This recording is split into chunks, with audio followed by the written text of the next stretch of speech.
Kami mahirap lang. Tapos tapos dumating sa kawang ganyan, meron kami pinagkakautangan. Kaya napakasakit sa amin yan.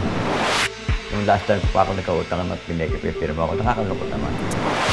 Kailangan lang kalinaw-linaw kung ano ang magiging pangyayari dyan sa kaso namin na yan.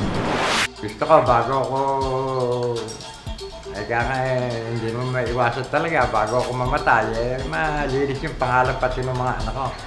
Na yung ama nila kahit kailan hindi nangutang.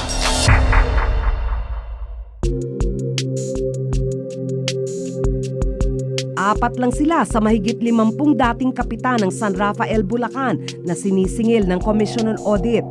Mahigit 100,000 piso raw ang utang ng bawat isa sa kanila sa kaban ng bayan.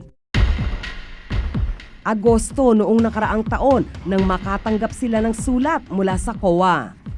Nakasaad dito na noong 2007, bawat isa sa kanila ay umutang daw ng 120,000 pesos mula sa isang non-government organization na nagpatupad ng livelihood project at medical assistance sa kanilang distrito. Kaya nagulat nga po kami dahil ala namang kaming natatanggap na gano'n, hindi naman namin alam yung mga pangyayari na yon. Sinisingil kami ng COA. Na kaming araw po may pagkakautang na 120,000. Ang Economic and Social Cooperation for Local Development Foundation Incorporated o ECOSOC, ang NGO na namahala raw sa proyektong ito. Sa ipinakitang disbursement voucher ng ECOSOC, nakapirma ang mga kapitan na isang patunay na tinanggap daw nila ang pondo. Lahat po yung pong pirma, peke po yun dahil hindi naman po kami talaga may pirma nun. Unless na yung pera was released in the form of check, matitrace mo or kaya bank deposit. Pero the moment na yung pera ibinigay in the form of cash or voucher, doon na nagsisimula yung issue ng korupsyon kung natanggap ba talaga or hindi.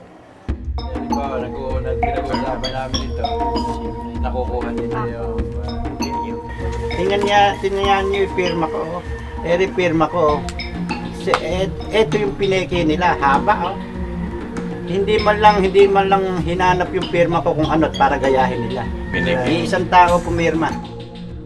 May project proposal pero hindi raw ito nasimulan. Hindi naman namin inisip na mangutang ng gano'n dahil alam namin walang programa na gano'n. Galing sa 9 na milyong pisong Priority Development Assistance Fund o PDAF ng nooy Bulacan 3rd District Representative Lorna Silverio ang pondong sinisingil sa mga dating kapitan. Ang ECOSOC ang namahala sa pondo sa bisa ng isang Memorandum of Agreement noong 2007 sa pagitan ni dating Congresswoman Lorna Silverio, ECOSOC at DSWD. Kaming ganon ay inaatasan ng batas, yung Republic Act 4373 na nagre-regulate ng social work profession nung existence ng mga non-government organizations na involved sa social welfare and development. Mahigit 70 pamilya ang makikinabang daw sa livelihood assistance base sa proposal na isinumite sa DSWD. Dahil pondo mula sa PDAF ni dating Congresswoman Lorna Silverio ang gagamitin, parte rin siya sa monitoring ng pera at ng proyekto. Ma'am, ito yung yung barangay hall na nung akin nanunungkulan ng up to 2002 hanggang 2007. Nanindigan ang mga nakausap naming dating kapitan ng 3 distrito ng Bulacan na wala silang natanggap na pera mula sa ECOSOC.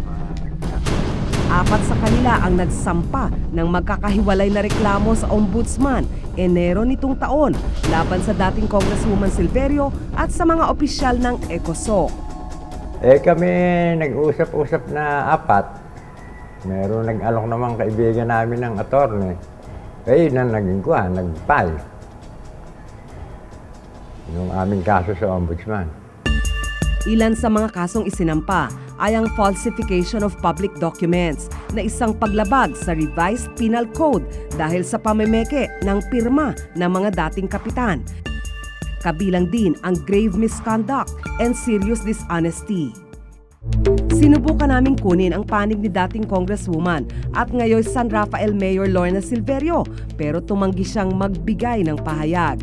Sa kanyang counter affidavit noong nakaraang Mayo, itinanggi niya ang kanyang partisipasyon sa mga irregularidad na nangyari sa pamamahagi ng pondo. Wala rin daw siyang kinalaman sa pagpoproseso ng mga voucher kung saan pineke raw ang mga pirma ng mga dating kapitan. Kasalukuyang nakabinbin sa tanggapan ng ombudsman ang kaso. Wala pa ho kaming natatanggap na linaw sa ombudsman. Abogado lang ang nagsasabi sa amin ng gano'n, nagbabalita sa amin na nilalakad niya. 4 sa 7 incorporators at miyembro ng ECOSOC ang nagsumite ng kanilang counter affidavit. Itinanggi nila ang kanilang partisipasyon sa proyekto.